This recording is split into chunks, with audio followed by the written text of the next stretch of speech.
Salut à tous, bienvenue sur cette nouvelle vidéo où je ne suis pas tout seul, je suis avec Alex. Salut Alex. Salut, et avec Vicky. Et avec Vicky. Notre star du jour. Parce qu'on est chez toi, et d'ailleurs pour la petite histoire, c'est vrai qu'on avait fait une interview dans ta première coloc. Voilà. Et j'avais un train et malheureusement, il a fallu que je prenne mon train, voilà, et donc on recommence un petit peu parce qu'on n'avait pas eu le temps de la faire. Mais heureusement tu l'as eu. Et je l'ai eu, et c'est vrai que tu as pas mal de choses à te dire parce que vraiment Alex a un parcours qui est vraiment pas mal parce qu'en un an, 2 appartes, 1000 € de cash flow, 8 chambres en coloc. Moi je trouve que ça s'applaudit. Non mais c'est vrai, c'est cool. Donc Alex va nous en parler et je pense que ça va pouvoir vous inspirer. Donc là on va parler de tes débuts dans l'immobilier, de ta première coloc, comment tu es arrivé à investir à distance d'ailleurs. Oui, j'avais quelqu'un devant moi qui, à force de le regarder faire et d'entendre parler d'immobilier et d'investissement, je me suis dit tiens, c'est peut-être effectivement un bon filon. Ouais. Ce quelqu'un est et là. C'est Bibi. Et oui, voilà, j'ai un peu suivi ton exemple et puis c'est vrai que c'est comme ça que ça m'a donné un petit peu l'envie de le faire. Forcément, quand on a quelqu'un en face, qui réussit, forcément. C'est ça. Et puis bon, vous le savez aussi, vous qui me regardez, sur cette chaîne YouTube, c'est que j'ai commencé à faire de l'immobilier et puis j'ai commencé à faire des coachings et de l'accompagnement et c'est comme ça que je suis arrivé aussi à t'accompagner dans ce premier investissement avant de te laisser voler de tes propres ailes sur un deuxième. Et puis maintenant tu continues d'ailleurs à investir. Mais du coup, justement toi déjà là pour ta première coloc, qu'est-ce qui t'a, comment t'as fait pour trouver ta première colocation? Déjà il a fallu trouver le lieu, donc la ville. Donc j'ai fait un petit peu un espèce de casting, de comparatif entre différentes villes de France. Je crois qu'il y en avait une dizaine. J'ai fait des recherches sur internet, je me suis basé sur plusieurs critères, notamment évidemment le prix de l'immobilier, puisque le but c'était quand même de pouvoir acheter à pas cher. Ouais. Ce qui ici à Paris où nous nous trouvons actuellement est un peu compliqué, n'est-ce pas? Donc il y avait le prix de l'immobilier, il y avait aussi la distance par rapport à Paris, parce que je voulais pas non plus devoir, comment on investit à distance, parcourir la France en long, en large, en travers. Ouais, je sais que tu ne voulais pas faire comme moi, avoir 4 heures de train. Non, là c'est beaucoup trop, je me serais arraché les cheveux. Là j'ai quoi, je vais aller, on va dire 1h30 en moyenne, ça va. Et il y avait quoi comme autre critère? Il y avait aussi la population, les étudiants. Je voulais une ville quand même étudiante, parce que moi je voulais vraiment faire de la colocation, donc quand même pour les étudiants, pour les jeunes en tout cas, jeunes actifs aussi.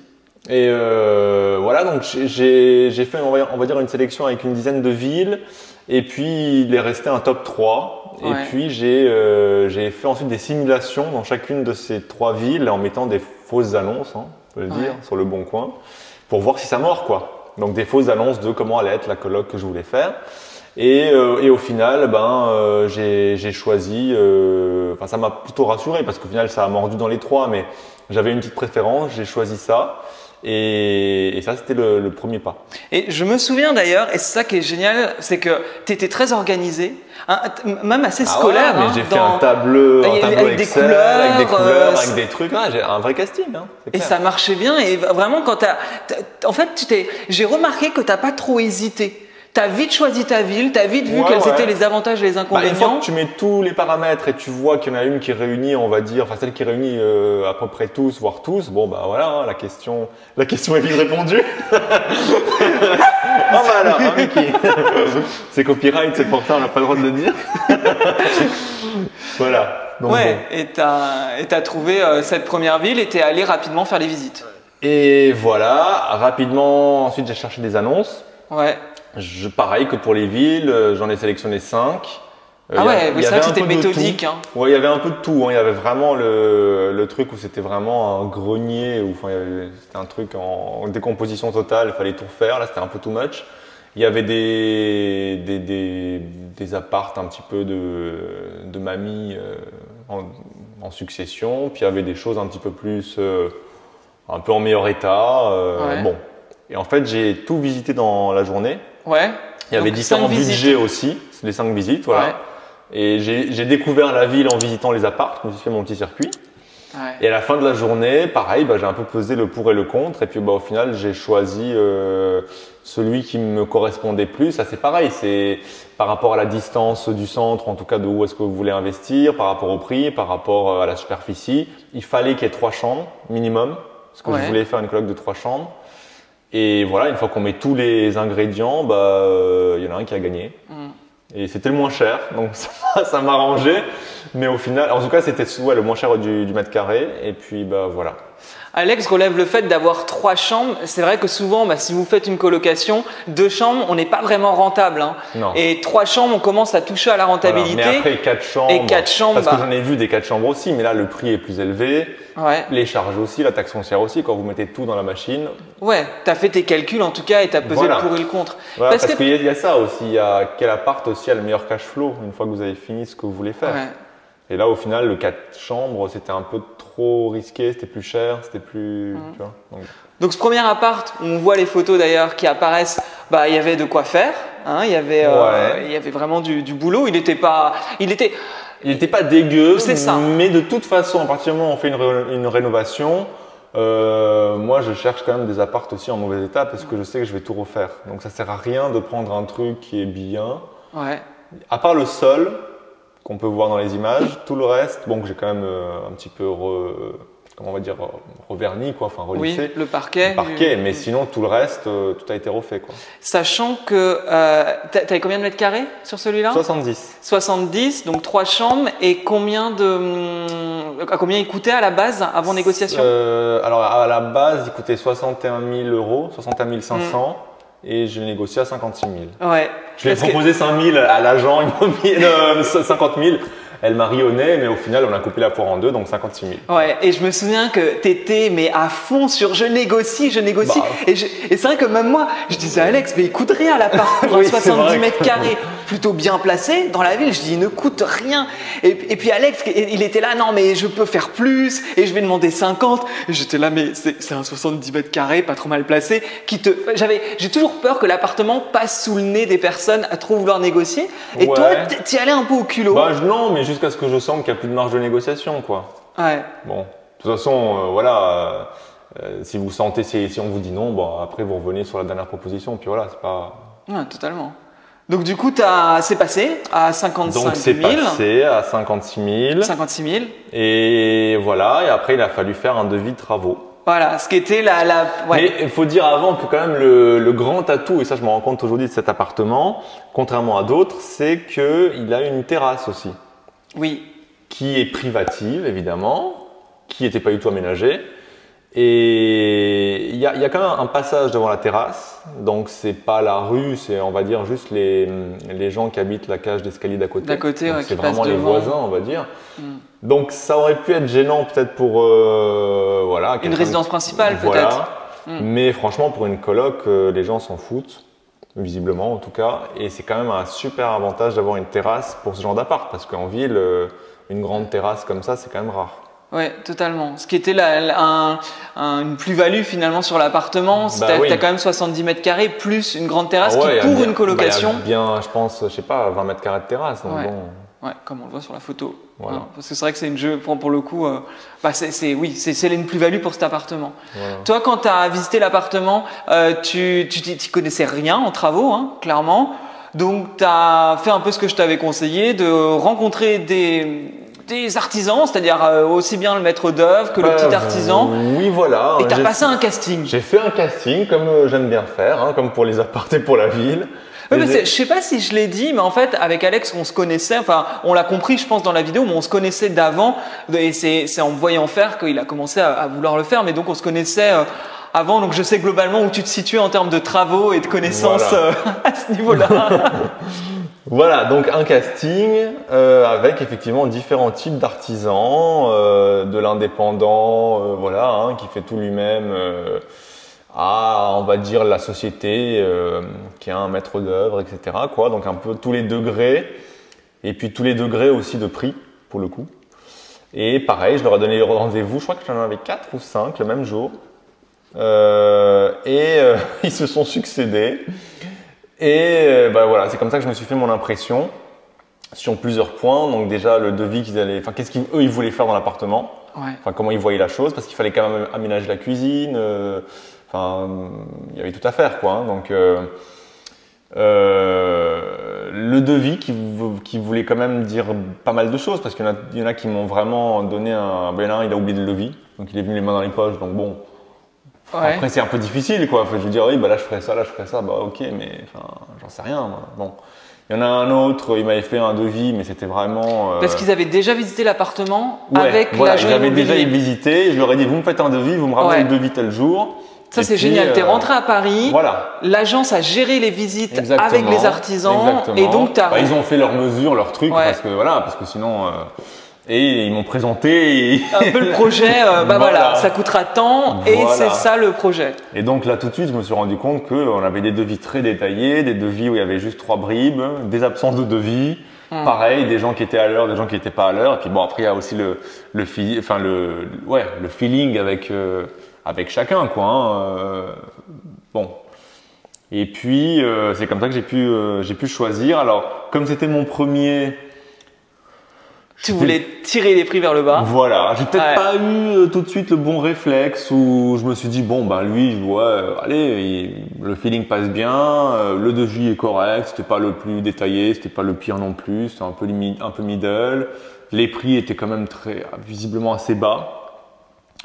Bon, je me suis dit why not quoi. Mais je pensais que ça allait quand même effectivement être un peu plus compliqué parce que quand c'est un indépendant, pour qu'il fasse tout, ça prend plus de temps et puis il faut souvent être un peu derrière quoi, parce que finalement lui c'est l'ouvrier et puis vous transformez finalement un petit peu en comment on va dire en chef de chantier quoi. Totalement, tu dois gérer même potentiellement les commandes, les livraisons. Et j'avoue que peut-être que ça m'aurait saoulé un peu. Bon, j'ai choisi lui. Ouais. Et au final, le destin a fait qu'il a décommandé quelques temps avant. Il a annulé. Bon, il a prétexté que il a annulé. Tant mieux.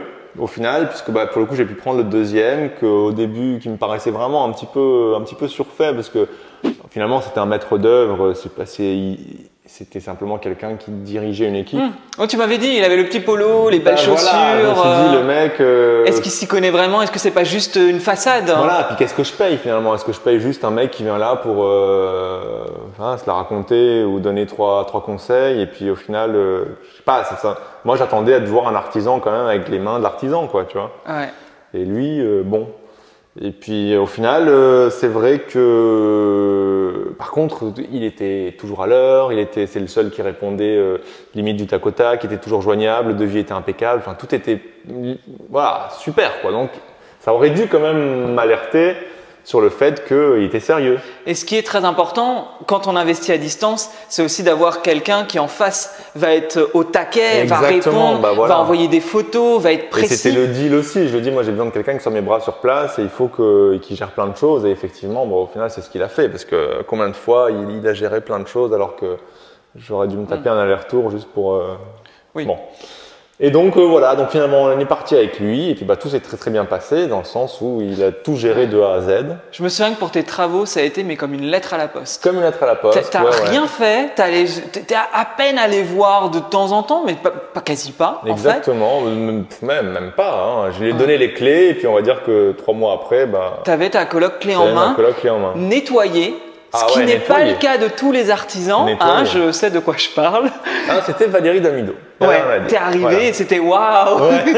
Avant, après. Exactement, Donc j'ai eu beaucoup de chance de tomber sur quelqu'un. Alors bon, évidemment, ça se paye plus cher que peut-être le premier que j'avais choisi. Mais au final, comme encore une fois, je sais pas si je l'ai raconté, si toi tu le savais, il y a un deuxième coup du destin, c'est qu'il y a eu l'inondation. Mais oui. Oui, tout à fait. Parce que il y a eu une inondation, une évacuation qui a pété pile au milieu, à l'endroit de ma cuisine. Et donc, revenant de vacances un jour, l'agence m'appelle en disant ça fuit en bas, il faudrait que quelqu'un aille voir dans votre appartement. Je dis qui aille voir, mais enfin il y a personne, donc ça m'étonnerait pas. Enfin ça m'étonnerait que… Et effectivement, quand le plombier a été, il a ouvert la porte, il y avait de l'eau dans toute la cuisine qui avait coulé partout. Et pour le coup, comme c'était avant le début des travaux. Évidemment j'avais une assurance, donc ça m'a payé finalement à peu près 5 000 € je crois, qui m'ont permis de mettre un petit peu, enfin de payer l'artisan qui était un peu plus cher. Qui était plus cher du coup. Ouais. Voilà, donc au final, voilà. Oui, et puis par chance aussi que cet accident soit arrivé avant les travaux. Oui, parce qu'en plus voilà, et ensuite ils ont pu consolider effectivement le truc et puis de toute façon, oui, heureusement qu'il s'est arrivé avant quoi. Ouais, des fois les planètes sont alignées. Voilà, comme quoi. Il faut écouter un petit peu les signes. Donc ça a donné cet appartement. Alors j'aime beaucoup le nom de cette colocation qui est la coloc moutarde. La coloc moutarde. D'ailleurs, voilà. On verra dans ta deuxième coloc, mais ça ce sera l'objet d'une autre vidéo, qu'on a une thématique qui est beaucoup plus poussée, mais j'en dis pas plus, c'est juste pour teaser. Là, on est sur une coloc. On est sur, je voulais faire une coloc avec la couleur moutarde. Ça m'a pris comme ça. Les carreaux de ciment. Voilà, je voulais carreaux de ciment, puis je voulais des murs moutarde, donc dans le séjour et la cuisine, et puis les radiateurs aussi. Ouais, t'as attaché beaucoup d'importance à la déco. Ouais, c'était de toute façon, c'était, je le répète, enfin, encore une fois, hein, si vous regardez cette chaîne, vous savez à quel point la décoration, surtout dans la colocation aujourd'hui, c'est important et qu'il faut se démarquer. Et c'est vrai que toi, tu as vraiment porté une intention là-dessus. Ouais, j'ai fait ce que j'avais envie de faire en fait. Voilà, je sais pas pourquoi, j'avais cette intuition-là que je voulais ça. Bon, aujourd'hui, si je le referais, je ferais pas ça. Enfin, j'en ai fait une, c'est bon quoi. Mais chaque coloc est une petite expérimentation voilà. T'as payé combien tes travaux? 30 000. Donc, à peu près, il me semble, je sais plus exactement parce que ça remonte à. Enfin, oui, on va dire entre 30 et 30. Entre 30 et 33, 35 000, je crois. Je sais que j'en ai eu en tout et pour tout, j'en ai eu pour 91 ou 92 000 de prêt. Ah oui, non, bon, plus les 5 000, bon, allez, on va dire 95 000 euros. Donc en gros, on a un 56 000 l'achat, voilà. 30 000 euros. Entre 30 et 35 000 et 35 000 de travaux. L'enveloppe globale avec le notaire, les frais, on est à 95 000. Oui, par là c'est ça. Quoi. Donc ce qui est pour une coloc de 3, hyper bien parce qu'on est sur la fourchette de moins de 100 000. Le financement, t'as pas eu de problème, il me semble. C'était le premier, donc non. Ça s'est passé comme une lettre à la poste. J'ai pu avoir 2 ans de report et ça c'était très bien parce que bon, ça permet quand même de souffler quoi. 2 ans de report de crédit, on ne le répétera jamais assez. C'est quand même génial pour créer une trésorerie rapidement. Exactement. Il vaut mieux négocier ça à fond que le taux. Hein. Oui, le taux, on s'en fout. C'était la condition. Ouais, complètement. Donc là, tu étais à une enveloppe de 95 000 euros et donc les chambres, tu les as augmentées d'ailleurs. Parce qu'à la base, tu étais dans une fourchette basse, il me semble. Dans tes projections. Je pense que oui, dans mes projections, je voulais peut-être pas mettre autant. Enfin, en même temps, c'est pas énorme non plus. J'ai mis 350 la chambre. Là où j'ai j'ai peut-être mis beaucoup, enfin je sais pas. C'est les charges, 75 euros. Donc 350 plus 75 euros de charge. Ça fait 425. Bon. 425 x 3. Mais 1275. 1275. Ouais, pour une enveloppe de moins de 100 000. Et pour 450 euros de crédit. Ouais, voilà. Ah, oui, bon, bravo. Non, mais c'est génial. C'est génial. Parce que c'est un petit projet qui rapporte bien et qui. Oui, c'est vrai que ça n'a pas été cher. Hein. Moins de 100 000 euros, c'est vraiment, c'est pas beaucoup quoi. Hein. Non, et là aujourd'hui, on pourrait plus trouver, en tout cas dans la ville où je suis, un truc comme ça. Hein. Les prix ont carrément augmenté par la suite. Ça fait que 1 an et demi. Hein. Donc bon. T'as trouvé les locataires facilement? Ouais. Oui, de toute façon, une coloc refaite à neuf, puis vraiment la terrasse, ça plaît. Hein. Tu sens que ça a été, que c'est peut-être un détail comme ça qui ajoute? Ah oui, non mais ça c'est sûr. Hein. Ouais. Ah oui. Parce qu'en plus, il y a énormément d'annonces de coloc maintenant.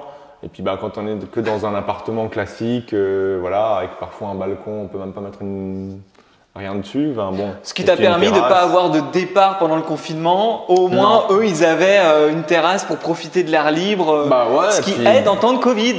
Non, puis c'est vrai que c'est quand même pas donné finalement. Hein, 425 euros, puis jamais on m'a dit c'est trop cher. Enfin, j'ai quand même eu des demandes malgré tout, donc bon.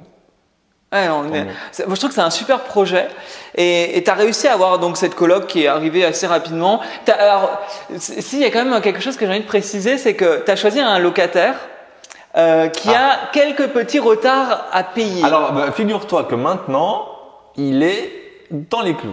Ouais.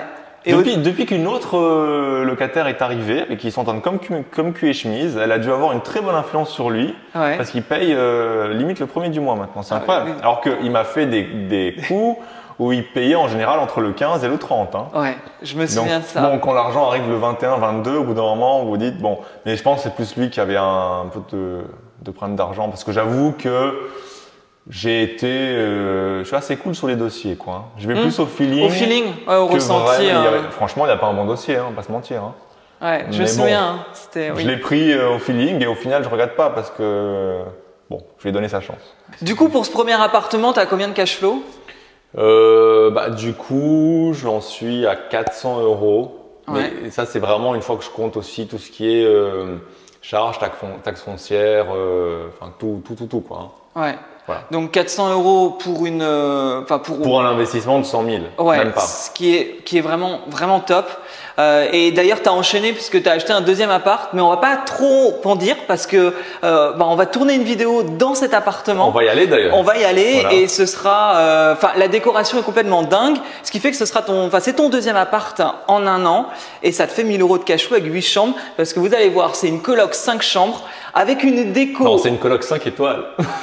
5 chambres et 5 étoiles et franchement c'est une super belle coloc et je suis impatient de vous montrer la suite de ton parcours. Et tu as aussi acheté ta résidence principale entre temps.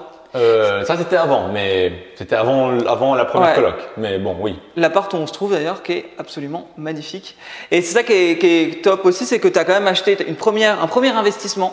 Tu as quand même pu acheter t'as acheté ta résidence principale et tu as pu racheter un deuxième investissement. Donc t'as enchaîné des investissements et t'as pas eu on va pas dire que j'ai dû être dans 2 banques différentes. Voilà, c'est ça. Parce que pour le deuxième, la banque initiale me proposait pas quelque chose de voilà. Et aussi la différence, c'est que pour le deuxième, j'ai fait une SCI. Je voulais changer un petit peu les modes parce que comme on sait au bout d'un moment, sinon LMNP.